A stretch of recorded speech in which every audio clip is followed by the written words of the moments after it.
Welcome back, everyone. So in our previous video, we have been talking about the structure of materials.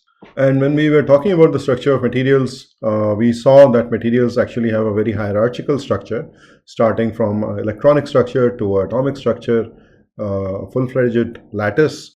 There can be lattice defects, and then you've got the microstructure, grain boundaries. You could be having one-dimensional or two-dimensional defects, and so on and so forth. And then in addition to that, we also spent some time understanding how we represent crystal structures as a physicist or as a chemist. And then we started getting into the computational representation of the structures at different level. And our initial starting point was to look at the two-point statistics. And that is a common technique, as we saw, for describing microstructures. What we will talk about a little bit in this video is to use the concept of graphs in order to represent different types of structures, and we will illustrate that with the case of microstructure. It could be graphs being used to capture the structure of molecules or even the crystal structure. So if we have a micrograph, as you can see over here, clearly you can notice that this microstructure had two phases, light gray phase and a dark gray phase.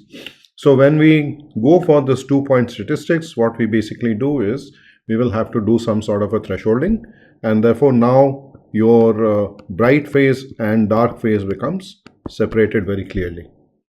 Now if you zoom into this and look at the level of pixel, the pixelation might look something like this. This of course is very much an approximation, but as you pixelate the image, it looks something like this, and the cells are either going to be a white cell or a black cell. So once we have this pixelated view, now we can do the two-point statistics. So I can start with a center reference cell, and then I can decide in which direction I am going, what distance I am going, and then I start looking at whether I have a similar cell or a dissimilar cell. So this is basically what we talked about when we were discussing the two-point statistics.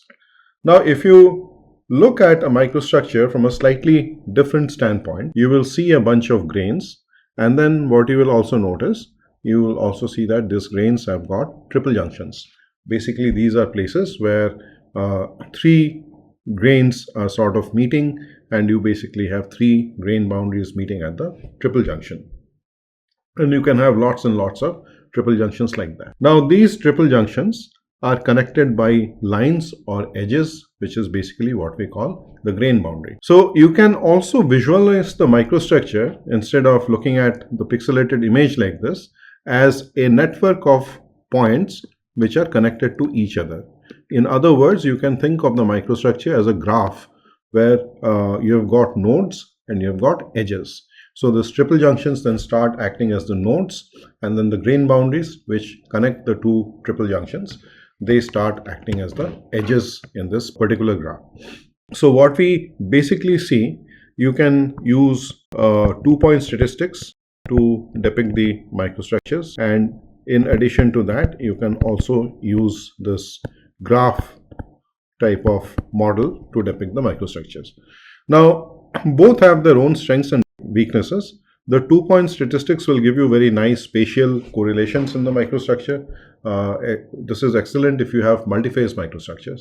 On the other hand, if you are simply looking at, let's say, a single-phase microstructure, and you are really interested in how the grain structure has evolved, you might want to go with a graph-based model where all you have got are a bunch of nodes, which are the triple junctions, and edges joining those nodes, which are basically your grain boundaries. Now, in order to work with graph, people have come up with another framework where they actually use this concept of graph with a neural network, which we call graph neural networks, GNN for short. And so here the idea basically is, when you are talking about a graph, it is nothing but a representation of a number of relations between different entities. So each of this relation is depicted by the edge, and each of the nodes of the graph, those are the different entities. So you might be having a graph like this. This is a fairly simplified graph where you have only 5 different nodes, and then these nodes are interconnected, and each of these connections or each of these edges, these are the attributes or the relation between each of the nodes, whereas the vertices or the nodes are different entities between whom the graph is describing the relationship. And when you take this entire thing together, basically this entire collection of the nodes and the edges, this entire piece is something which gives you a global attribute, which is your graph, the entire graph itself. Now, if you have got a much more complex graph in which you've got some sort of repeating units, or at least some sort of similar units, then you can think of this type of unit as a master node which gets propagated throughout the graph. So you can depict these structures of materials using a graph. What other things do you think can be done? So one of the ways to look at this and extract more information is to see how these edges are actually represented. So you can have a situation like this where you just have a straight line which is joining the two edges. We call this undirected edges. So this is not really giving you too much of information other than the fact that these point 1 and point 2, they are interrelated. And then you could have a slightly different depiction of the edges where you place an arrowhead at one of the sides of the edge. And so this is basically what we call a directed edge, because you actually are now defining a direction from node 1 to node 2. Now, we can actually make use of this type of undirected edges and directed edges as far as material science is concerned.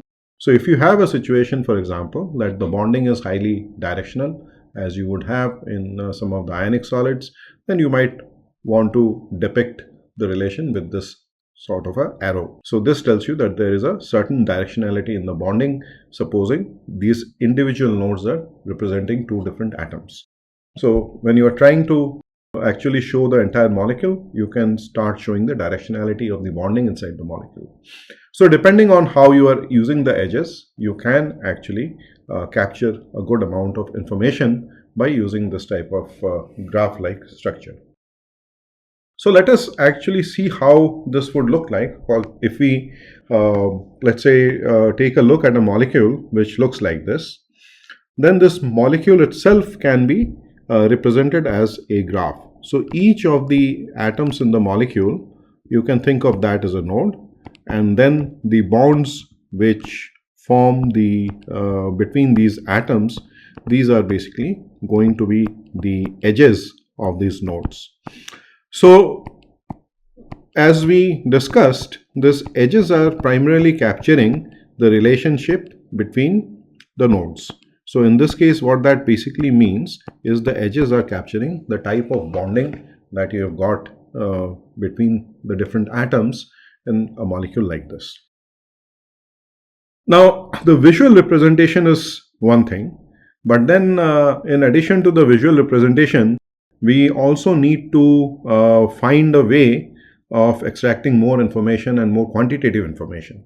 So what we can now start doing, we can start numbering the nodes. So let us say this, I start with this green atom and I call this my atom number 1, and then my second node is over here, my third node comes over here, my fourth node is here, fifth, sixth, and so on and so forth. Okay. So then with this type of numbering system, I can create what we call an adjacency matrix.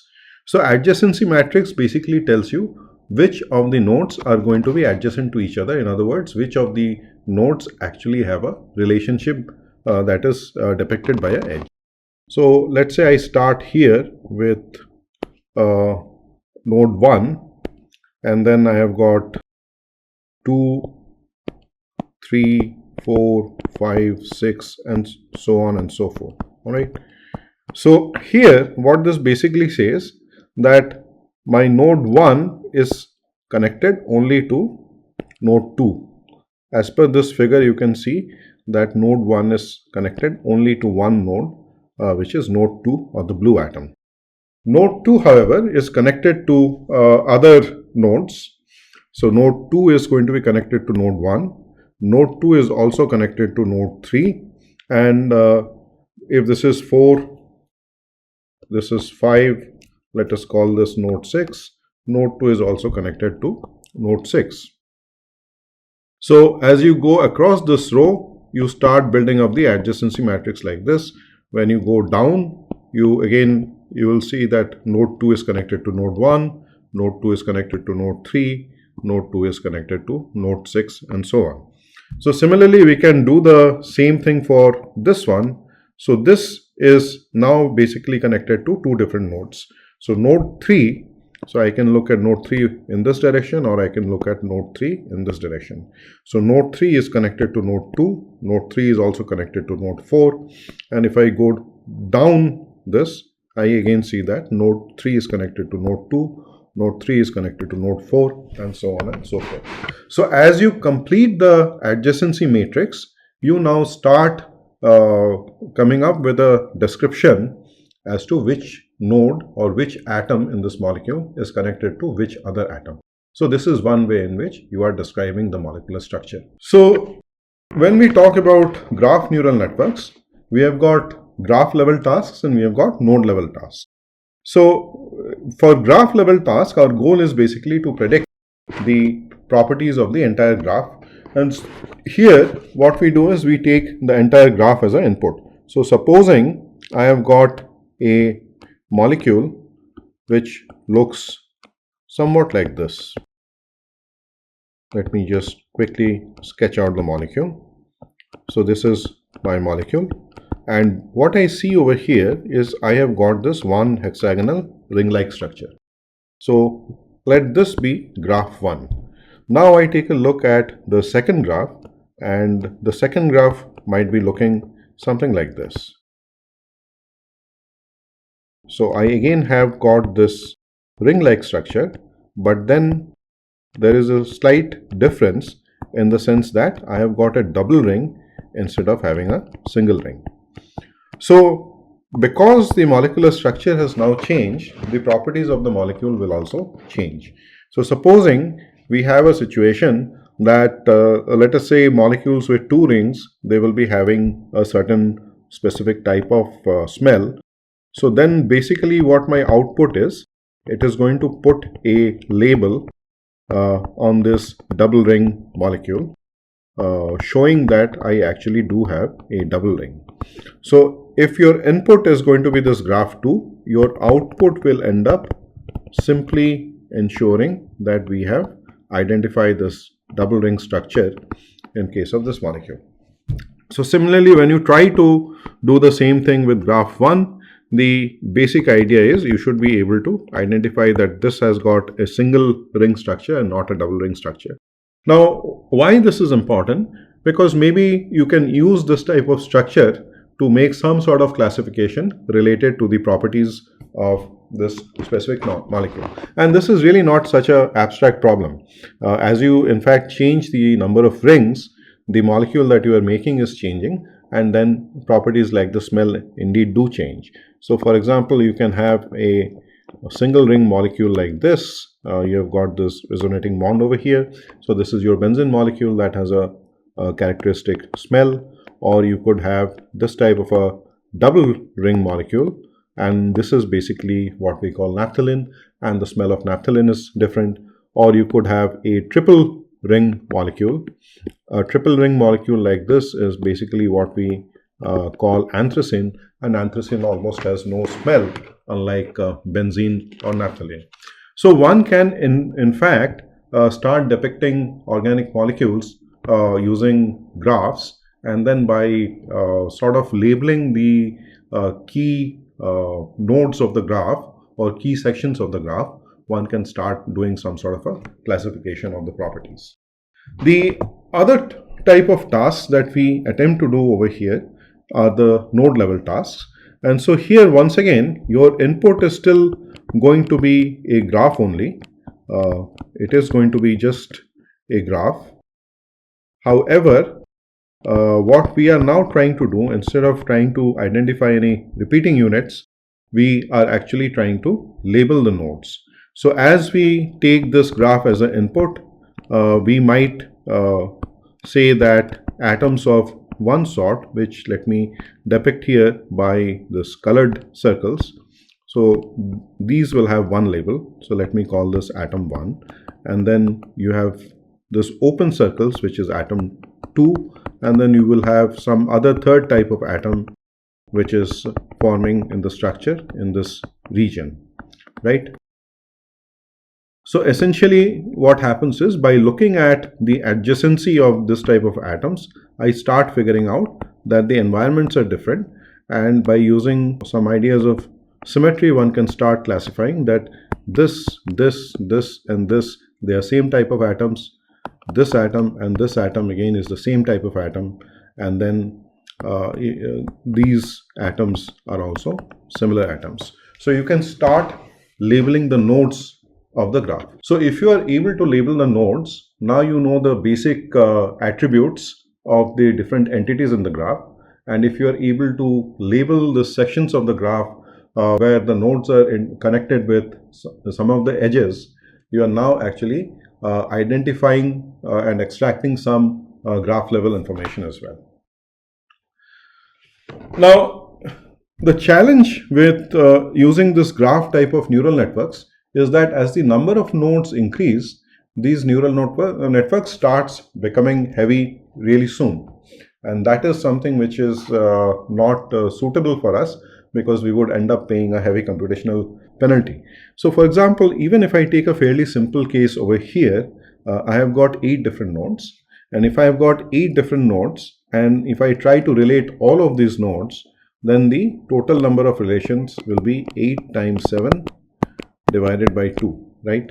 8C2. So that is 56 by 2, or I will end up having 28 different edges. So I can start out by drawing out the relations between the first node with all of the other nodes. And as you can see, I have got 7 different relations. And if I keep on doing this for all of the nodes, I now have a messy network, or a very messy graph, where I actually need to have 28 relations for just 8 nodes. Now just consider how this problem is going to magnify. In the previous video, when I was talking about this network representation of crystal structures, I gave the example of gamma brass-like structure, which has 50 atoms. The pure gamma brass actually will have 52. But the point is, I was depicting them with couple of different polyhedras in an atom to simplify it. But if you look at it at the atom level, and if you consider each of the atoms as a node of a graph, and I try to represent that thing by a graph neural network, the total number of edges I will be having is 51 times 52 divided by 2. So that is a pretty large number. So having so many relations to define is going to be challenging, and that is what makes the graphical neural networks very heavy. And so what we do is, instead of using your standard GNNs, we start using something called a sparse GNN. And in case of a sparse GNN, what we basically do is, again, go back to our physical intuition, try to understand which of the nodes are actually going to be interrelated, and then we look at the edges between only those nodes and ignore the edges between all of the other nodes. And so as a result, you can actually cut down the number of edges, cut down the number of relations a lot, and then your neural network becomes a whole lot simpler. As a result, it's going to become a whole lot faster. If you use too many edges, the chances are you are actually getting into a region where you will be overfitting your neural network. By reducing the number of edges, by reducing the number of variables involved in fitting the neural network, I am actually trying to get to a situation where that overfitting problem is also coming down. So for instance, if I am looking at, let's say instead of a molecule, I think in terms of a crystal structure, and say I have got an ordered structure. If it's a very well ordered structure, then maybe I just don't need anything more than the knowledge about the first nearest neighbor.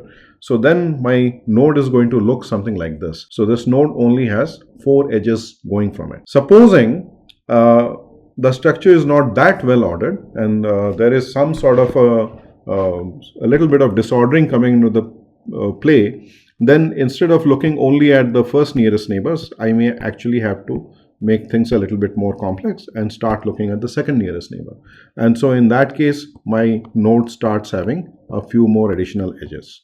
But what I am doing is, I am not considering the relationship of the central atom to each and every atom in the lattice, because that would end up bringing in too many of the edges that would make this graphical neural network extremely heavy. So this is how the sparse neural network works. They will end up simplifying your graphical neural network. And one of the ways in which you can do this simplification, one of the ways in which you can identify the critical relations, is if you already have a decent physical intuition about the problem that you are looking at. So in a nutshell, this is just a very brief description about the graphical neural networks. Now, this two-point statistics and graphical neural networks, these are just a couple of methods that one can use to represent the structure of materials. So one of them relies on using the images that you extract from different length scales and using those images to describe the structures. And then the other one is almost like looking at your material in a skeleton-like manner. In other words, sort of reducing your material to a graph-like structure and then using the adjacency matrix, using the properties of edges in order to describe your material.